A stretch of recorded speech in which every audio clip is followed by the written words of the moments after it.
Got call the external affairs minister. Sir, you meet the sir.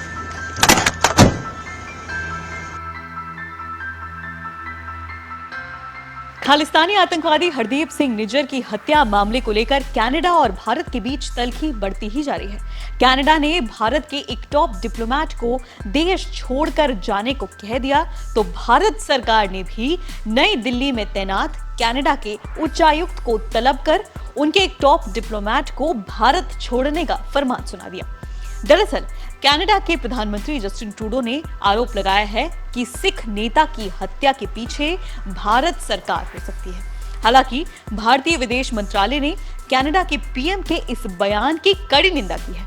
हालांकि भारत सरकार निज्जर की हत्या के आरोपों को हमेशा से खारिज करती आई है, लेकिन ट्रूडो और वहां के विदेश मंत्रालय के बयान के बाद पानी सिर से ऊपर हो गया है। ट्रूडो ने इस मामले को संसद में भी उठाया और बताया कि G20 शिखर सम्मेलन के दौरान भी भारतीय प्रधानमंत्री नरेंद्र मोदी के सामने भी इसे लेकर सवाल किया गया था।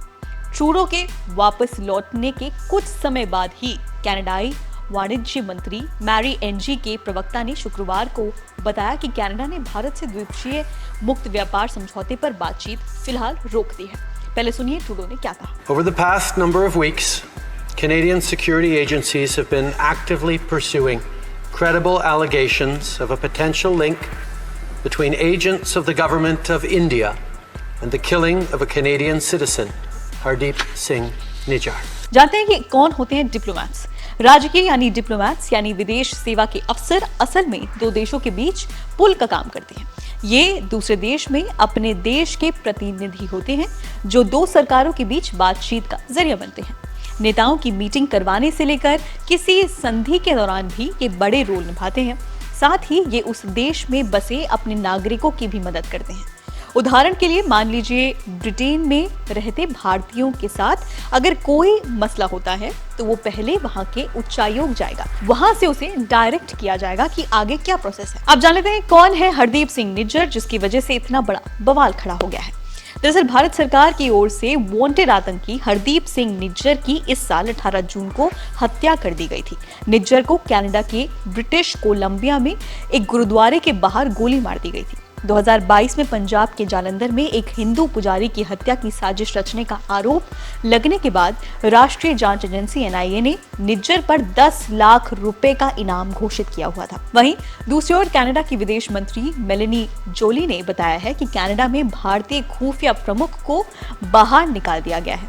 जोली ने बताया है कि भारतीय राजनयिक पवन कुमार राय को इस केस की जांच के चलते निष्कासित कर दिया गया है। उन्होंने कहा कि अगर ये सच साबित होता है तो ये हमारी संप्रभुता और उस नियम का कड़ा उल्लंघन होगा जो तय करता है कि देश आपस में किस तरह काम करेंगे। जांचकर्ताओं ने इससे पहले निज्जर की हत्या केस में कहा था कि ये साजिश के तहत हुआ है। निज्जर कनाडा के जाने माने सिख नेता थे। वो सार्वजनिक तौर पर खालिस्तान का समर्थन करते थे। निज्जर की गतिविधियों के चलते उसे पहले भी कई धमकियां मिल चुकी थी। भारत सरकार निज्जर को आतंकवादी और अलगाववादी संगठनों का मुखिया बताती है। बता दें कि निज्जर के समर्थक इन आरोपों को खारिज करते हैं। बता दें कि दूसरे देश में डिप्लोमैट्स की रक्षा को लेकर एक वियना संधि हुई थी जो डिप्लोमैटिक सुरक्षा देती है। जानते हैं कि क्या कहती है ये संधि। Vienna convention on diplomatic relations के तहत कई ऐसे नियम हैं जिसमें डिप्लोमैट्स और किसी देश के लोगों को सुरक्षा दी जाती है। यहाँ तक कि दो देशों के बीच बेहद तनाव के माहौल होने पर भी एक देश दूसरे देश के उच्चायोग या वहां काम करने वालों की सुरक्षा का ध्यान रखते हैं। यूनाइटेड नेशंस की कई संधियों के तहत वियना कन्वेंशन भी शामिल है। साल 1961 में हुई इस इंटरनेशनल संधि का मकसद था दो देशों के बीच राजनयिक संबंध मजबूत करना। ऑस्ट्रेलिया के वियना में हुई संधि 2 साल बाद लागू हो सकी और तब इसमें 192 देश शामिल हुए थे। संधि का ड्राफ्ट इंटरनेशनल लॉ कमीशन ने तैयार किया था।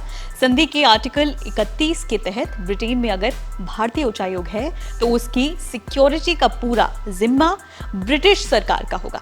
यही बात भारत स्थित ब्रिटिश दूतावास के लिए लागू होती है और ऐसे कई देश हैं जहां पर भारत का दूतावास है, उसके लिए भी यही रूल लागू होता है। फिलहाल इस वीडियो में इतना ही। अगर आपको ये वीडियो इन्फॉर्मेटिव लगा तो वीडियो को लाइक करें, चैनल को सब्सक्राइब करें और देखते रहें एबीपी लाइव।